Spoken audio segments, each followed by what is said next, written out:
नमस्कार दोस्तों।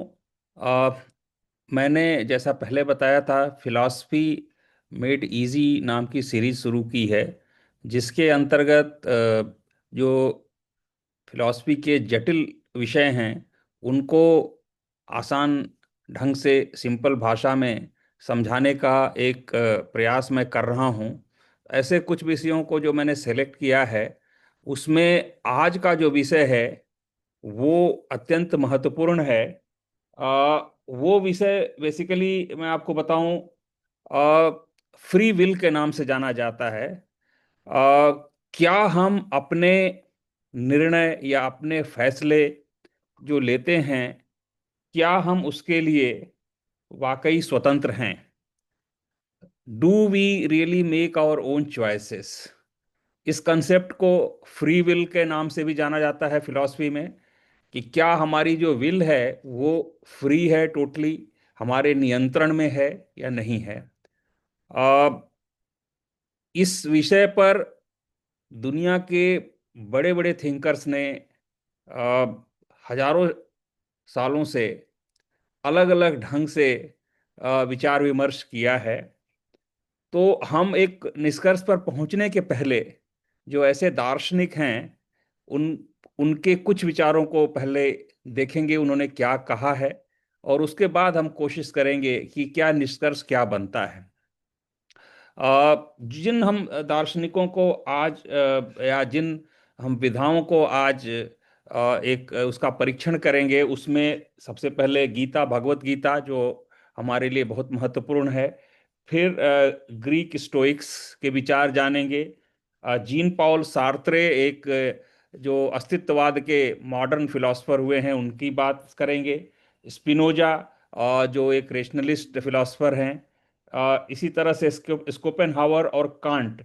तो इन सभी छह महत्वपूर्ण विचारों को पहले हम समझेंगे कि क्या कहा गया है, या इन लोगों ने, या इन इन ग्रंथों में क्या कहा गया है फ्रीडम ऑफ विल के बारे में या फ्री विल के बारे में। उसके बाद हम एक निष्कर्ष पर पहुंचने की कोशिश करेंगे। सबसे पहले हम भगवत गीता की बात करते हैं। गीता में जो जो मुख्य जो है श्लोक है, वो 18वें अध्याय का 60th श्लोक है। स्वभाव जनेन कौन्तेय निबद्ध स्वेन कर्मणा। इसमें जो कृष्ण भगवान जो हैं वो अर्जुन से कहते हैं, तुम अपने स्वभाव द्वारा संचालित होते हो। उसका अर्थ ये हुआ कि जो हमारा स्वभाव है, फॉर एग्जाम्पल जो हमारी आदतें हैं, हैबिट्स हैं, जो अपब्रिंगिंग है, कि हम किस परिवार में कहाँ पर हम पैदा हुए और कैसे हमको हमारी अपब्रिंगिंग हुई, हमारी पर्सनालिटी कैसी है, पास्ट एक्सपीरियंसेस, हमारे जो पुराने अनुभव हैं वो कैसे हैं, डीप कंडीशनिंग, ये सारी चीज़ें मिला के हमारे स्वभाव का निर्माण करती हैं।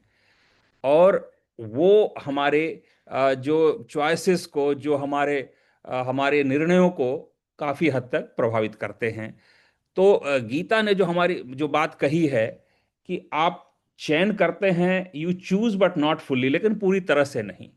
हमारे पास फ्री विल है, लेकिन एक बाउंड्री के अंदर। 100% हम फ्री हैं हर चीज करने के लिए, ये नहीं होगा। अब हम आते हैं स्टोइक्स की बात पर। स्टोइक्स जो मोटे तौर पर कहते हैं, freedom begins when you know what you don't control. स्वतंत्रता तभी, या फ्रीडम ऑफ विल तभी शुरू होती है जब आप जानते हो कि आपके नियंत्रण में क्या नहीं है। फॉर एग्जाम्पल, इनके जो मेन फिलोसफर, मुख्य फिलोसफर हैं, एपिक्टेटस, वो कहते हैं कुछ चीजें हमारे कंट्रोल में हैं और कुछ नहीं हैं। जैसे कि हमारा एक्शन हमारे कंट्रोल में है, आ, लेकिन आउटकम उसका हमारे कंट्रोल में नहीं है। दूसरे लोगों के बिहेवियर जो हैं, व्यवहार है, वो हमारे कंट्रोल में नहीं है। कई ऐसी घटनाएं घटित होती हैं, वो हमारे कंट्रोल में नहीं है। तो स्टोइक्स मुख्य रूप से क्या कहते हैं, real freedom is inner freedom, जो हमारी आंतरिक, जो हमारी स्वतंत्रता है वो है, एंड नॉट आउटर कंट्रोल, बाह्य जो नियंत्रण है वो नहीं है। अब हम आते हैं तीसरे फिलोसफर के बारे में बात करते हैं, जीन पॉल सार्त्रे। जैसा कि मैंने पहले कहा, ये मॉडर्न एग्जिस्टेंशलिस्ट फिलोसफर हैं, अस्तित्ववाद के फिलोसफर हैं। ये एथिस्ट फिलोसफर हैं। इन्होंने कहा you can not escape choosing. इनका स्टेटमेंट काफी महत्वपूर्ण स्टेटमेंट है, man is condemned to be free. उनके अनुसार जो है फ्रीडम एक रिस्पॉन्सिबिलिटी है हर ह्यूमन बीइंग के ऊपर, हर मनुष्य के ऊपर। और उनका कहना है कि अगर आप कुछ नहीं चुनते हैं, वो भी आपकी एक चॉइस है। सो आपका नहीं चुनना भी चॉइस है, और अगर आप कुछ सेलेक्ट करते हैं, कुछ चुनते हैं, तो वो तो चॉइस है ही। खैर, आ, उनके अनुसार फ्रीडम वो चीज है जो हमें चाह कर भी नहीं छोड़ती। मतलब फ्रीडम हमको है ही है, मतलब हर ह्यूमन बीइंग चूज करने के लिए फ्री है। लाइफ जो है हर पल चॉइस देती है, हम चाहें या न चाहें। हम न चाहते हुए भी कुछ ना कुछ चूज करते रहते हैं, कुछ न किसी विकल्प का चयन करते रहते हैं। अब हम आते हैं स्पिनोजा पर। ये काफी महत्वपूर्ण फिलोसफर हैं, फ्री विल के बारे में इन्होंने बात काफी करी है। इनका कहना है free will is an illusion.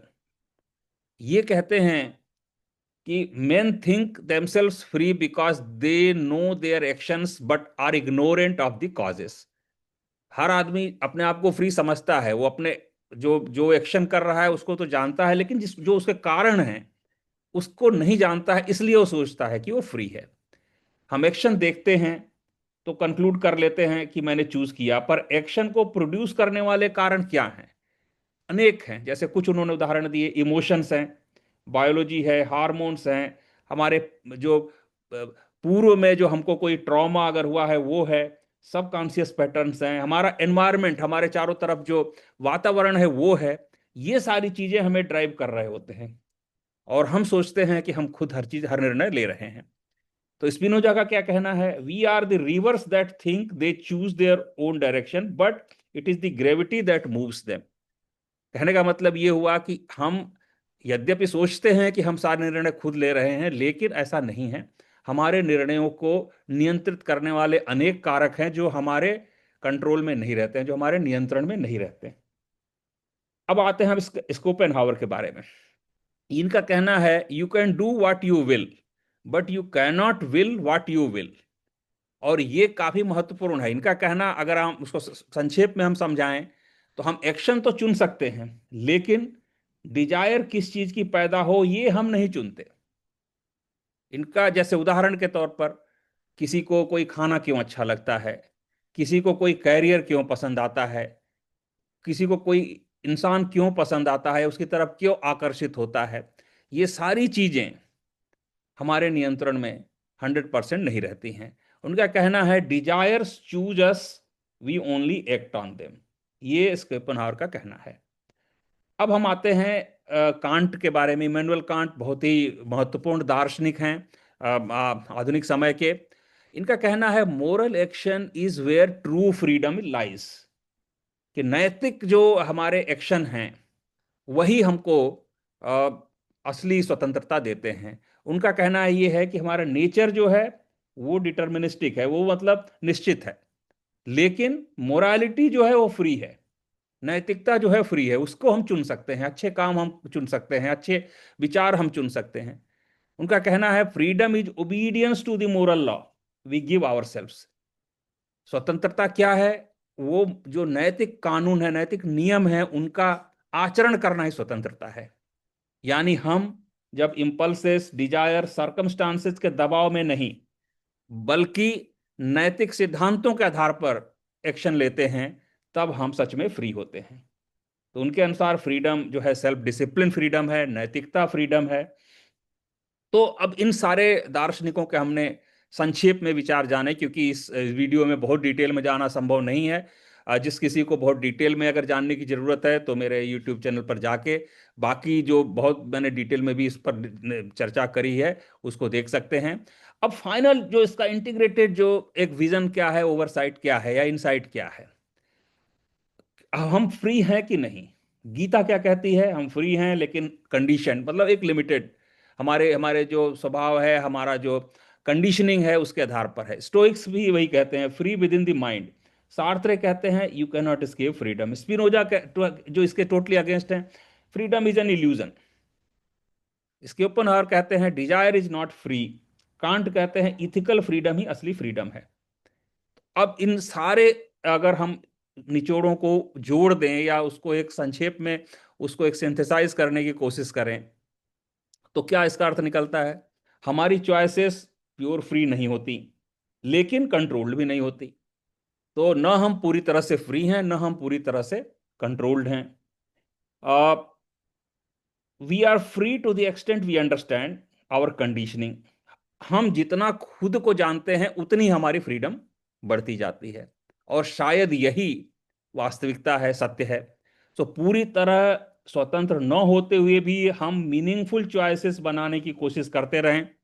यही कोशिश, यही जागरूकता, यही संघर्ष शायद हमारी असली स्वतंत्रता है।